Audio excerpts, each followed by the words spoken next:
Audio Jungle.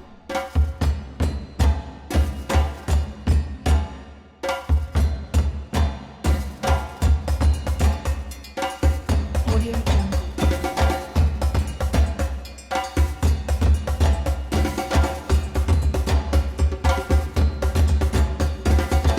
Audio Jungle. I'm going to call up our first speaker. He's a former political prisoner of war, Black Liberation Army. He's a veteran of the original Black Panther Party. And he's my elder and many of us elders that we learned from, Baba Sekou Odinga.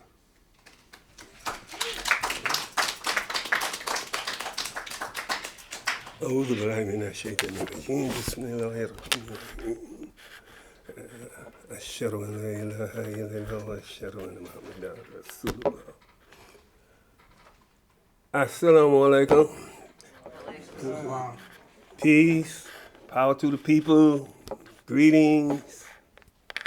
I'm Baragani. What's up? Greetings to all. I'm glad to be here. Glad to get a chance to speak a little bit about elders in prison, freeing our elders, and continuing the work that our elders have started. You know, when we think about our elders, we should think about the work that put them in there. Many of them come out of the different formations, as Brother Shep said, like the Black Panther Party. They were feeding our children. They were walking our elders to the banks, make sure they get back with their funds. They were organizing housing programs to hold those slumlords accountable. And they were fighting back. They were fighting when attacked. Most of our officers throughout the Black Panther Party times were attacked by so-called officers of the law, police, pigs, whatever you want to call them. So many of them decided that they were going to fight back. They were not going to just lay down and die, just accept being shot at and not shooting back, accept being brutalized and not fighting back. And a lot of that brought many of our political prisoners of war into those prisons. They're being charged with attacking police, fighting back, really. So that's what we're talking about tonight. We're talking about and when we say our elders, those are the elders we're talking about, our political prisoners, our prisoners of war. Of course, we want to release all our prisoners out of these joints, especially black, brown, and indigenous, because almost none of them ever had a fair trial based on the laws of this land. Very, very, very few of us had what you call them, juries of our peers. Very few, you know. So we want to find a better way of dealing with our problems in our communities. I'm not going to just say all prisons should be shut down immediately, but I would say that eventually we want to see them all shut down. You know, obviously when you get rid of one institution, you usually need to create another one, something better, something more humane, something more educational, something that we can feel, if not good about, at least not be afraid that our children might wind up in there. We can look for. We want to have institutions that's going to help our people, not just punish them, not just oppress them, not just hold them down. So when we say free all of our political prisoners, we're also talking about all the prisoners, period. You know, because we do need a more humane type of structure, type of institution that can handle our youth, our elders, our adults, our children. We have to find a better way to do what we're trying to do today in terms of dealing with the problems in our communities. A couple of years ago, we had a international tribunal charging the United States with genocide. Spirit of Mandela organization, coalition actually, put it together. We brought in international jurors from around the world, 9 of them, who sat and listened to the evidence and listened to the witnesses who charged the different aspects of the the charges. And then after a weekend of testimony and evidence, they deliberated for, I think it was 3 or 4 days, however many days it was, but they came back with a guilty verdict. They found the U.S. guilty of genocide against black, brown, and indigenous people. But of course, most of us knew that anyhow. Most of us knew they were guilty before we even started the process of charging them. But we wanted to make it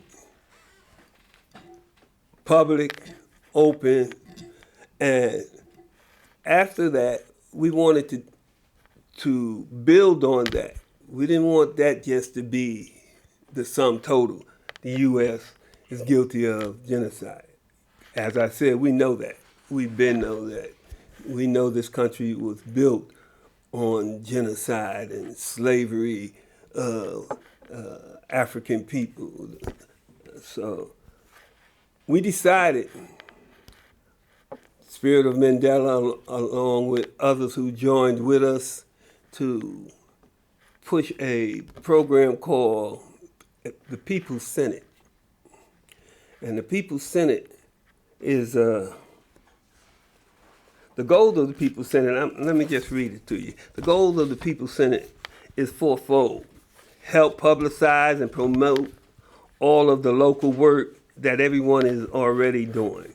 What we're talking about is dealing with organizations, structures, people, activists who are already working, doing positive work in the community, and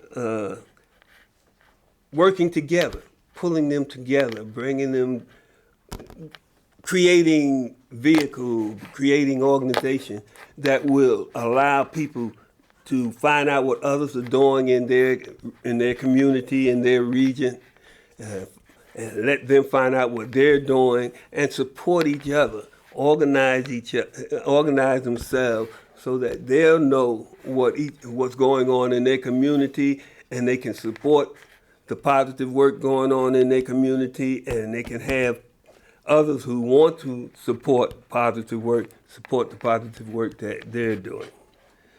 B, make links between individuals and groups and potentially organize common projects to assist in developing collaborative efforts.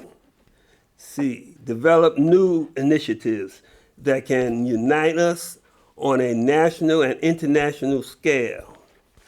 Elect a People's Senate, bringing forward the leadership of black, brown, and indigenous communities and providing an arena for discussion, exchange, and developing solutions to the problems faced by all.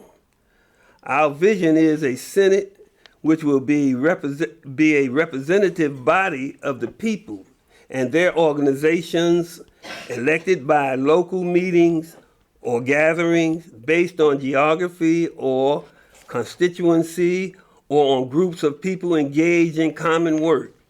It will then meet on a national level to discuss how this goal of developing a united struggle might be pursued. Election meetings can be regular meetings of already established groups of collectives, or they may be ad hoc caucuses created superficially for the purpose of electing senators. So this is what came out of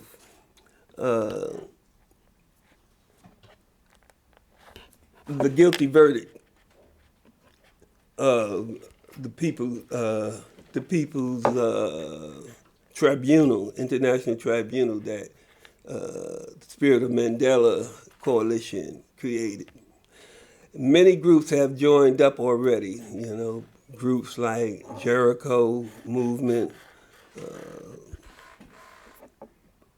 Black Panther Party, Alumni, Northeast Political Prisoner Coalition,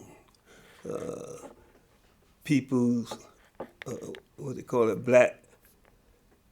Black Prisoners Lives Matter, and groups like that, and many other groups.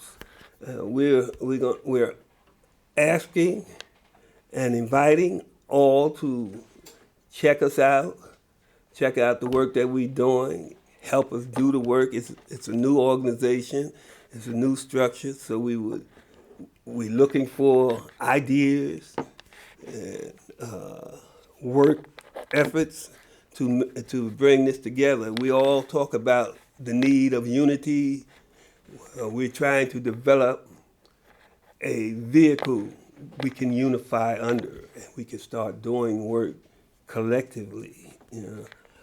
We have brothers behind the walls, brothers like Kwame Shakur, who was one of the organizers of Black Prisoners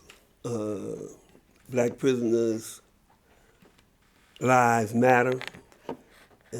He also helped bring this here formation together here that we're having today, yesterday, and tomorrow. That's one of the reasons, or that's a good example of the reason why we need to free all of our prisoners, not only our political prisoners, or even our social prisoners. Because this young man here, he's a genius. We got all these brilliant brothers and sisters locked up behind these bars that have so much to give that we're not offering them a chance to do that. This brother here that I was just talking about, Kwame Shakur, he's already putting forth work. He's not waiting for us to organize nothing for him. He's organizing something for us.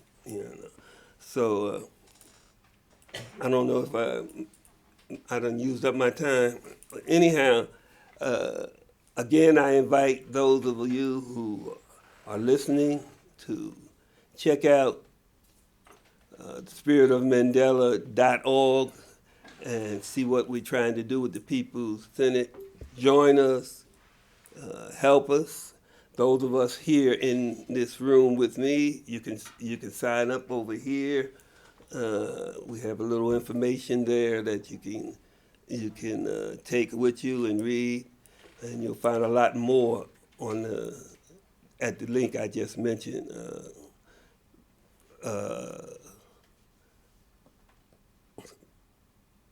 Not People Center, spiritofmandela.org. That's what. But thank you. I'm a little slow, but I'll get it out. It's good to see everybody. Alhamdulillah. Assalamu alaikum. One up to social political prisoner that just come out, Ruchell McGee, who was our longest held political prisoner. He did 67 years, and he's finally in the street after 67 years. For those of you who know of him, support him. He come home with nothing. Don't even hardly have family. we need to support him. In fact, we need to support all of our political prisoners of war when they come home, because they don't come home with any kind of old man pension or anything. They come home with clothes on their back and $40, and that's how they have to start a new life. So whatever you can do to help, it'll be much appreciated. You can go to Rochelle McGee's page. I don't know his link, but if you really interested, look up Rochelle McGee, and you can probably find a page where you can help support him. You know, and we have another political prisoner sitting in the room who did almost 50 years, Brother Sundiata Acoli. You know, That's right. so we have to remember that these brothers, sisters come home without anything, and they need your help. They need your help to get out here. They need your help once they get out here. Since you came to all the trouble to come up here, feel free to close us out with anything if you have any stories you'd like to tell about that or any other reflections. I got 1,000 stories I could tell. If you get a little closer. But no, if I have a few minutes, I would start reiterating what I said at the beginning or in my initial talk, that we want people to get involved. We want people to become activists. We want people to help liberate themselves, help liberate your family, put in the work. And we have a vehicle now that people can join. I think 3 of us have spoke about it already, the People's Senate.